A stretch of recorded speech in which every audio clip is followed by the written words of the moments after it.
now that John Thain is taking over as chief executive officer at CIT, investors want to know, can the company flourish? To get at the answer to the question, you need to see why CIT is different out of bankruptcy than it was 6 months ago. Joining us now with some insight on the news on CIT is Kevin Starke, the senior analyst at CRT Capital Group, joining us live on the telephone from his office in Stamford, Connecticut. Thanks for joining us, Kevin. So you shot off a quick email to me saying that the CIT situation is quite binary. What did you mean by that?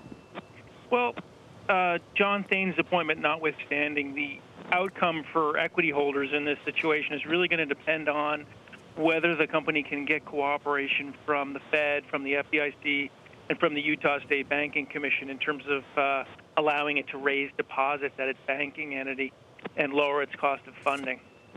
How important to the company and to its clients is paying back its TARP? Well, it is already that is already a done deal. They wiped out the TARP investment as part of the bankruptcy. The government's contingent value rights that they received in exchange for their TARP commitment expire today, we believe, and they should expire worthless.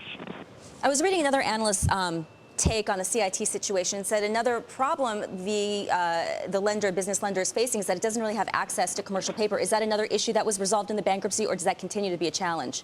That is not resolved, and I agree with that statement. The commercial paper market in general is probably months, maybe even years from really getting back to where it was prior to the economic crisis. But more immediately, there are things that they could do to lower their cost of funding. One is simply to pay off the most expensive debt in their capital structure, which we think they can do within the next 2 years. And then even more importantly, if possible, to try to go to a more bank-centered, deposit-oriented funding model.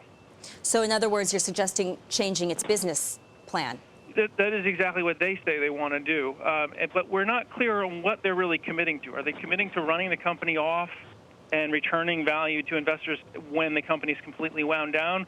Or on the other hand, are they committed to giving it a go and trying to turn it, like I said, into a bank-centered funding model? So I read another analyst comment that if John Thain is successful in turning CIT around, he would be a king. Is the process really that big of a challenge? Do you think it can be done? Well, first thing I would say is that their bankruptcy alone was rather unique. I follow a lot of bankruptcies here at CRT, so does our entire firm. And the idea that a financial firm can survive bankruptcy in the first place is really quite extraordinary. And then to do it in about a month is also quite extraordinary. So I give them a lot of credit. And I think that going forward, it's a pretty good shot at succeeding in either of the two outcomes. But the key risk is doing nothing, neither winding the company down nor proceeding to build a bank. Means they stay somewhere in the middle and burn more than $3 billion a year in interest expense.